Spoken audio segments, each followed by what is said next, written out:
Good afternoon, everyone. Today, we have a very special guest, Reverend Dino Touthang, amidst us.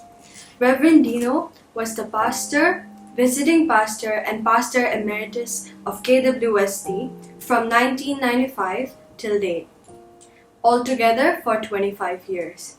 He has also worked with EFICOR, an Evangelical Christian development organization involved in holistic mission. He has also served as the Regional Program Director of Compassion International in Chiang Mai, Thailand for 4 years. Last but not the least, he is currently working with Tearfund as a consultant to connect with the churches in the Northeast India, especially on the issue of creation care. Uncle, we're very glad to have you here, and I'd like to ask you some questions on your experiences. What was one memorable moment from your childhood you fondly remember? Thank you, VNN, not CNN, but VNN, for this wonderful time of interview. I have listened to your past episodes and it's been very encouraging, and I'd like you to keep on doing that because that's something that I enjoy and interview. So in terms of me, thank you for those kind words of introduction. If I could recall any memory from my childhood days, is it? School days or childhood days? Childhood, okay. Now there are so many moments of or incidents of that I can remember and bring joy. I think for me, my life as a young child was in the village where I come from, Bizang. There was a pastor called Pastor Thangzang. He was ministering the sacrament, bread and wine. So one thing I used to enjoy was that on the sacrament day, whenever a sacrament takes place, if it is not finished, if the elements are not completed at all, he'll bring it out and invite me because I was nearest to the church house.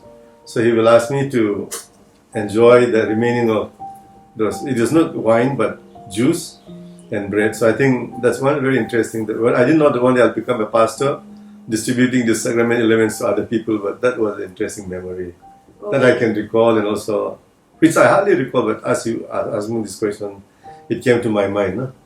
Very interesting. As a young boy, enjoying the elements of sacrament that are already blessed, and now as a pastor, using these elements in serving others. Thank you. Who or what inspired you to work in these relief organizations? Okay. I didn't even know that there was relief or development organizations in the past. When I did my MA in Nehu in Shillong, Meghalaya, I accepted the call for full-time ministry, and I went to do my BD Bachelor of Divinity in Yawatmal, Indian Christian, Yawatmal, UBS, Indian Biblical Seminary. When I came out, I finished that BD, I came back to Shillong to meet a friend of mine, Reverend Kabir Gangme, who is no more now. He was working with NACOD, Northeast India Committee on Relief and Development. So I went to see him and I realized that he was working with a relief and development organization, and at that time, Mr. M. Kipon, he was the director of that organization. He asked me, "Young man, what are you doing? What is your plan?" And I told him that I just finished my BD, I completed my MA history in Nehu, and I was just looking at what I'll be doing. So he said, "Okay, the Lord has answered my prayer. You're going to be the next one to be working in NACOD." And that's how I began to join NACOD. From NACOD, I've been with EFICOR to Habitat for Humanity to Compassion International and Tearfund, that is also involved globally, responding to human crisis of flooding or disaster, earthquake, or many things. So I realized that in the Christian ministry, there are different kinds of ministries. So there are some who are called to be pastor, like your daddy, who is a pastor. Some are called to be not only pastor, but preaching pastor, and they're gifted by God to expound the word of God. There are people who are there for counselors. There are people who are there for various kinds of ministries. So there are NACOD, EFICOR, and TFN, and all are in the chain of Christian relief and development. So that's how I came to work in EFICOR or relief organizations. Otherwise, I was not aware of any such in the earlier days. Only after I finished my BD, and I want to encourage young people also that when the Lord calls us, sometimes you may not be clear what God is going to do, but go and finish your studies, and while you are there, when you come out, the Lord will also show the way that you're going to go. So, what were your thoughts and perspectives on becoming one of the most well-known Christian leaders in India? What qualifications do you give me? One of the most well-known. I hope I'm well-known. At least maybe among the cookie community, but I'm thankful for that recognition that at least, in some areas I'm known as somebody who has given his life for Christian ministry. What is the question again, Vani? What were your thoughts? What were your thoughts? Okay. My thoughts are that all of us human beings are only human beings. So we can either leader or no leader. We cannot stay on for long. So the time comes when you have to kind of exit from your leadership of position or leadership of influence. John Maxwell says that Christian leadership is nothing but influence. I think that aspect is very, very important. I was just telling the young people yesterday at Aroma Som, a hostel for young people, that they are all young people doing academic pursuits in colleges and universities, BU and others. I told them that eventually there will come a time they may get a job, they may get a family, they'll settle, but what contribution have you made to the societies in terms of influence? I think for me, therefore, Christian leadership is not just being an executive director or holding an important position, but how do you behave in that context? What is your way of sharing your life with others? Therefore, I think to see leadership as an influence is very important. Now, I'm so thankful that the Pastors' Prayer Fellowship of Delhi, AMI group, the executive, 3 of them came and they said, though you are not active in our fellowship, you don't see very often. The very fact that they are in Delhi is encouraging to us. That's what they did. I thought my very presence is a source of encouragement. I think that is tremendous, credit given to me, that although I'm not worthy, but to be called that your importance is very much recognized, and if you leave, then you're going to be missed. So I think, therefore, from that perspective, my association with Christian leadership or my role in various Christian, or being executive director, being board member, being board chair, and all are there, but I think those will come and pass. You may be there for 3 years, or 4 years, or 5 years, or like in KWSD, I'm also pastor now for 25 years. In various roles as full-time for 17 years. Full-time means voluntary basis. Then 4 years as visiting pastor, 4 years as emeritus. But this also will come to an end. As I move to Guwahati, I don't know what they will call me. There will be no more designation, but the very fact that I'm a child of God, I can influence others. I think that is important. So the person, not the position, is important. Uncle, can you please elaborate a little more on how you influence others with the quality you possess through your life? Okay, thank you so much. I think, as I mentioned earlier, leadership as influence is written by a well-known writer or speaker or motivator, John Maxwell, in his book. And I think, I also believe that leaders are those that can influence through his character, influence through his nature.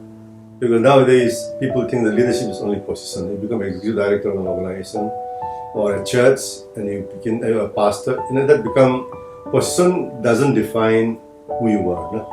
Position is there for you to do the role. Therefore, for me, when I talk about leadership, yes, there can be positional leadership, but there are called people who lead by influence. They may not have any official title of being a director or being an executive secretary or president or that, but wherever they are, they influence the others. So I think in that, I think it will be too much to give myself as an example because I also fail in many areas. But one thing that I always think of others is, in the book of Acts, there is a character called Barnabas, a man called who encourages others. I think influence are those who encourage others to be the best in wherever they are, either children or young people or old, encouraging others to give their best. I think my desire is that as I interact with people, Sunday school children, church members, community at large, men, women, young people, I think I like them to do the best in what they are and to encourage them. So for that encouraging spirit of encouragement, so the best in the person will grow. I think it's very important. Secondly, I think it's like Nehemiah in chapter 5. Nehemiah said that as he was building the city of Jerusalem, rebuilding with the people, it took only 52 days not to complete the broken walls, but he spent a lot of time with people that are marginalized. That means the rich people have taken advantage of the poor now. They sold their land to the rich people. Not only that, they also even put their children in bondage so that they sold off their girl children, not even son, but the girl children is sold to them as what you call, in Manipur you call banda, no? You put something, if they don't return, you borrow some money and you give something as a deposit, and if you don't pay back, that remains. So many of the poor Jews are also putting their children, especially girl children, as a token of what you call the investment. If they don't pay back the money, so many of the girls. So when Nehemiah, the Bible says that he was very angry. I think an influencer is somebody that can have a righteous anger, only anger against injustice in the society, where the poor, the widow, and the orphans are taken advantage and violated. So I think it's in the person. So his heart, our passion for justice is very, very strong. Third, I think the fear of God. No? I think whether people are there or not, people with influence are people that know the presence of God is there. It's not whether people are watching him or not, but it's because of God. The audience of one. I think you heard of the term called in English, the audience of one is, the audience is God himself, not anybody, but I'm playing this drama, I'm doing this role in the midst of God as my witness. I think therefore, this kind of people give positive influence. There are people who have negative influence in their life, but I'm not talking about negative influence, but positive influence, who encourage others, who live a life of integrity in his personal life, so that what they say and what they behave is true. Therefore, doing, living, and saying are very important. This is actually what the gospel tells. As the Father has sent me, so I sent him. The Lord Jesus is saying that, as the Father has sent me, I'm sending you. The Father sent the Son in order to die on the cross of Calvary, and also to live out serving the poor and the needy in this time. Thank you so much for this. Thank you. As a student, how did you balance your personal, schooling, and sports life? Can you also give some tips to students? Very important. I like every student to be active in sports or something else, because if only studies, life is very dull. No? You need to have good exercise, body to be fit for being a good student in academic pursuit also. So I used to study in Churachandpur, Manipur, second town of the state of Manipur, and I was playing football, but that was very, irregular. I played football as a school student, but no, only when you're going to play, you go and run into the ground and play. But I was more disciplined when I joined Indian Christian College. I was a goalkeeper for the college, and eventually played on when I was in my MA for a club called Wahingdok Club in Shillong, Shillong became popular because we were one of the first. For my team members, there was somebody who played for India 11. So I think during those days, what I did was that morning, keeping myself, especially in Barapani UCC, there was very important. Early morning at 6, I get up, 5:30 to 6, I get up and go and run and play, practice in the morning. Then evening after class, we play again. So I think I was able to combine a good disciplinary life in terms of football and also having my study together. Sometimes I think some people think that study is not important anymore. I encourage everybody that even if you're a footballer, be a graduate, that will be respected. Otherwise, if you don't know how to speak in English, I think you lose out on many opportunities. Now listening to Bhaijang Bhutia, and also Chetri, the commentary about English Premier League and others, they're able to very eloquently speak in the language. Whereas I know there are very good footballers from Manipur, Northeast India, and also from Kerala and Goa and others. I've seen their interviews, but they want to say many things, but they cannot do that. I think in terms of that, I like young people that as much as possible not to give up their studies, but also have a graduate secular degree plus being a footballer. I think is very important. So you look at the cricketers, every captain is able to speak in English or very eloquently, speak about the game or the excitement about the game. I think it can encourage others. So playing and being expert of a footballer or a cricketer or whatever field God is calling you is important, but being educated, or what I must say educated, is the ability to speak in Hindi or English, I think for Indian context is very, very important. Yeah. So students should be able to balance the two. There are some who think that since football is there, no more study, only football. No? There's some who all keep on studying all the time with books. So I think they need to also prepare time break for games. So I think not only games, but physical exercise is very important for young people today. And I think now in the schools, I think the curriculum is such a way that games has become very important. The sports and games, having physical exercise has become very important. Yeah, thank you. Then how were you able to balance leading the Christian organization EFICOR with being the pastor of KWS New Delhi? Okay, thank you for that question, because I quickly briefly mentioned about my role in Cookie Worship Service. From 1995 to 2012, for 17 years I was invited by Cookie Worship Service. Every 2 years they renew my role in KWSD as a pastor, while I was serving as full-time Executive Director of EFICOR from 2001. So what I did was that I was a pastor on Sunday, very busy with preaching and also other committee meetings on weekends. But on the other hand, I was a full-time worker. I think first thing was that I get clearance from EFICOR board that I'm going to serve my church as a voluntary basis. I think that's very critical. Otherwise, a misunderstanding from the board of EFICOR. The board recognized that I'm in Delhi working in EFICOR as a full-time Christian organization, but since there is community of our people, Cookie community in Delhi, quite a big number, and they are meeting at a church and they need a pastor, so they have kind of allowed me to have that time to spend with them. No? So I think that permission from the board is important, so I don't violate the entrust, or the trust is entrusted upon me as the executive director of EFICOR. Otherwise there could be conflict of interest.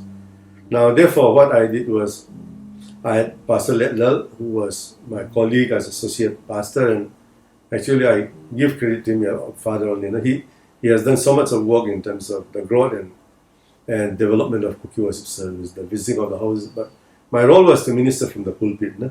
And was to give guidance to the leadership team of the executive committee and Pastor Lal and I and others that have served in between, like Reverend Paul Hawkip, Pauline Paul Hawkip, and Pamangcha, have this idea changed into God as number one, family as number two, number three as ministry. Now I'm kind of sequentially keeping them, but doesn't mean that you always follow that, because sometimes it's a fluid situation, no? But in principle, you keep in mind that my family is my calling, so very important. Thank you. Can you also give some advices to the emerging young leaders, especially in our Northeast community? I just mentioned a bit about pastors, but as a whole, I think I like to encourage people from Northeast India, Manipur, Mizoram, Nagaland, Assam, Meghalaya, and Arunachal and Tripura, and also now Sikkim, to be brought in there, but not to be narrow. And sometimes we come from a tribal village or we come from a community background, so much that we are so narrow-minded you cannot mix with others. So I like them to have as much as possible a wide perspective, a wide understanding that I'm a part of big India, the big land India, no? Not just being from Churachandpur or not just being from a state or I belong to this tribe, I'll mix with this tribe. I think while our ethnicity or identity cannot be given up, but you can socialize, you can have friends from other community to learn about others' culture, perspective, and also we can be an agent of change to them, we can bring that. So I think the first important thing for students, also emerging leaders, is to think beyond where you are or who you are, no? So that is the second one is to think that God can make something different in your life. No? You can be a channel of blessing. Sometimes we think that I cannot do anything, and I think emerging leaders, of course, there's a danger of being overconfident. There are some people who are overconfident and take everything to credit to themselves. But what is important is the fact that you can make a difference. Only then you'll be able to play an important role. If you don't think that you can play a role, then you kind of pull yourself back and away from the society. But the fact that God is transforming the world through you, through others, so if you think that way, you can objectively contribute towards the growth of the organization, the society. So young people, that is very important. Don't forget where you come from, but don't be too cautious about their identity. And I think Northeast people are very, in a good way, not in a bad sense, but very tribalistic. No? Our shows, our identity is very important, but identity should not limit us.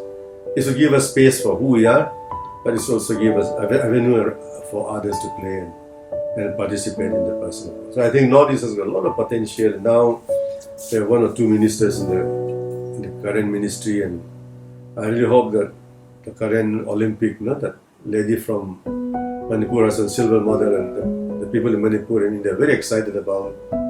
She's a weightlifter, isn't it? Weightlifter, Chanu, what was? Mirabai Chanu.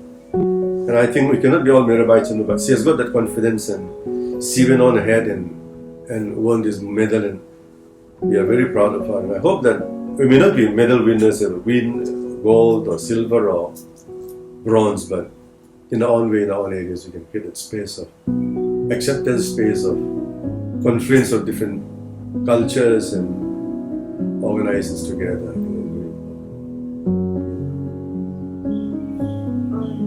Last but not the least, what is one thing you'll miss in Delhi? Okay, very good. I'll miss one thing in Delhi. Too many things, but nevertheless, I think I'll miss friends. Friends that we can pray together, we can share together. I have just near to my house, there is Prince David from Tearfund UK, is the director of Tearfund for India for many years now. We meet in the morning walk, and we say hello to each other. And then your daddy and others, Totong and others who are slightly far but within the present Dwarka. My younger brother, Sego's father, Konthang, and family are there. So family, friends that I'll miss, and also why did that? I have so many friends within Kuki community, I have so many friends within Northeast community, I have so many friends outside of Northeast community, I think. So I will miss this, what I call friendship or love that I received from the community and the friends that I have. But besides that, I think there are many things that I can miss. I will not miss the temperature that is 50 degrees Celsius. I'm told that Guwahati, where you're going to stay, is not hot, but very humid, so not a good choice compared to Delhi, but nevertheless, that's where you're going. But I also miss some of the good food. Chicken tikka, which is very nearby here. Every evening we used to, not every evening, every time there's Auntie Weichin, how she comes home, she'll like to get at least 1 or 2 pieces. I think things like that, no? Like when I want to go and eat dosa, I can go eat South Indian food, I can have North Indian food. I think food is also a wonderful thing I'll miss. So fellowship and food. As Daddy always say, friends who love one another always eat meal together, share the table together. So that will be something that I will miss. Thank you so much for joining me on this interview. It was an honor for you to be here, and it was an honor for me also to interview you. Thank you so much, Vian. God bless you, and may your channel Vian be watched by others and be blessed. Thank you so much. Thank you. Thank you.